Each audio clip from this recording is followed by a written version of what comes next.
जहां ground zero से मोरबी हादसे के बाद क्या है सौराष्ट्र के राजनीतिक समीकरण। कौन मारेगा बाजी, क्योंकि इस बार मोरबी हादसा बीजेपी के लिए खड़ी कर सकता है बड़ी चुनौती। देखिए एनबी न्यूज की ये पूरी रिपोर्ट।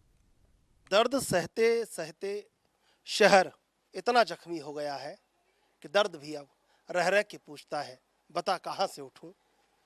मोरवी हम जिस जगह खड़े हैं वहाँ पर अभी एक हादसा हुआ जिसमें सैकड़ों लोगों की जान चली गई। इससे पहले मोरवी ने भूकंप को देखा और फिर मच्छ के हादसे को देखा नवासी में, और लगातार ये शहर लड़ता रहा और लड़ते लड़ते इस शहर ने अपनी एक इबारत लिखी। हम इस समय मौजूद हैं मोरवी में। आप अगर मोरवी को देखेंगे तो इसे सौराष्ट्र का पेरिस कहा जाता है।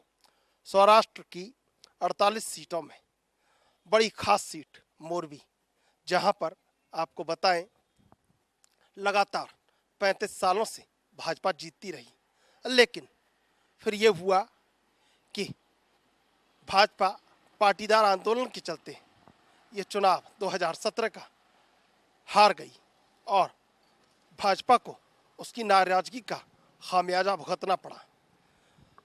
इसके अलावा सौराष्ट्र में ओबीसी भी सियासी तौर पर ताकतवर है। ओबीसी भी सियासी खेल को बनाते और बिगाड़ते रहते हैं। कच्छ इलाके में 6 विधानसभा सीटें आती हैं। साल 2017 के चुनाव में बीजेपी के खाते में 5 और कांग्रेस के खाते में सिर्फ 1 सीट आई थी। बीजेपी को कच्छ में 45.4% वोट मिले थे। 2017 विधानसभा चुनाव में सौराष्ट्र के मतदाताओं ने बीजेपी को झटका दिया। हालांकि सूबे में बीजेपी नहीं सरकार बनाई, लेकिन इस इलाके में कांग्रेस का पलड़ा भारी रहा। सौराष्ट्र की 48 सीटों में से 53 सीटों पर कांग्रेस के उम्मीदवारों ने कहीं ना कहीं हलचल मचाई।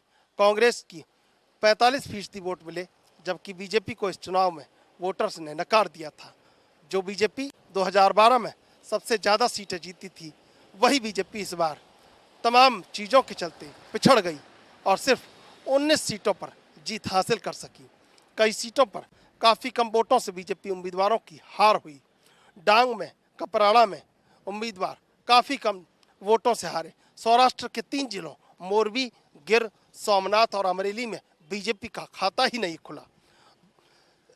2012 में बीजेपी ने बनाई थी जो बढ़त सौराष्ट्र में साल 2012 विधानसभा चुनाव में बीजेपी की सारी बढ़त जो बनी हुई थी वो 2017 में धराशायी हो गई।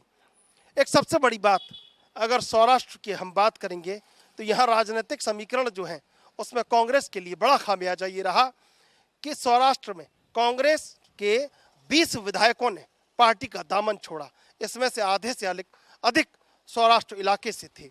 इसमें लिवंडी से सोमा पटेल, धांगध्रा से पुरुषोत्तम सवरिया, मोरबी से ब्रजेश मिर्जा, जसदान से कुंवरजी बाबलिया, जामनगर से बल्लभ धाराविया, मनावदार से जवाहर चावड़ा, विसावदार से हर्षद रेवदिया, तलाला से भगवान भरतधारी से जेबी काकड़िया और गड्ढा से प्रवीण मारू शामिल है।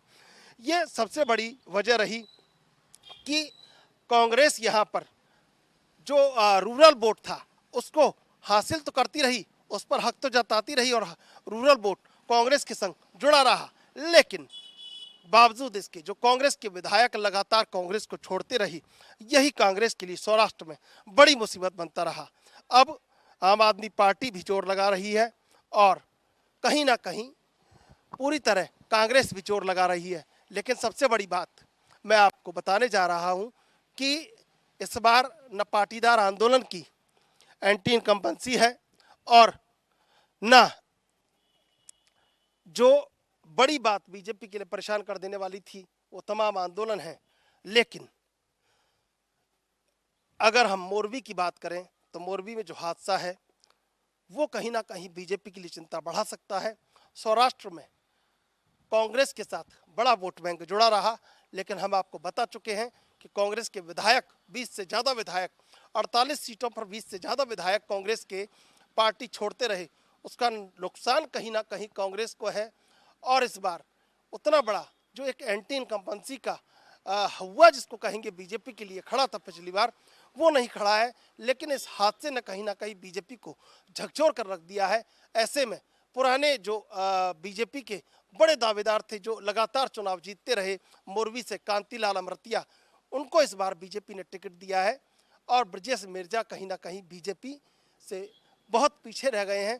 अब ऐसे में ये देखना होगा कि क्या वाकई में सौराष्ट्र की इस मोरवी सीट पर और सौराष्ट्र में कांग्रेस और बीजेपी के बीच का जो द्वंद्व है उसमें बीजेपी बाजी मार जाएगी, क्योंकि आंदोलन इस बार नहीं है लेकिन मोरवी का हादसा इस बार है।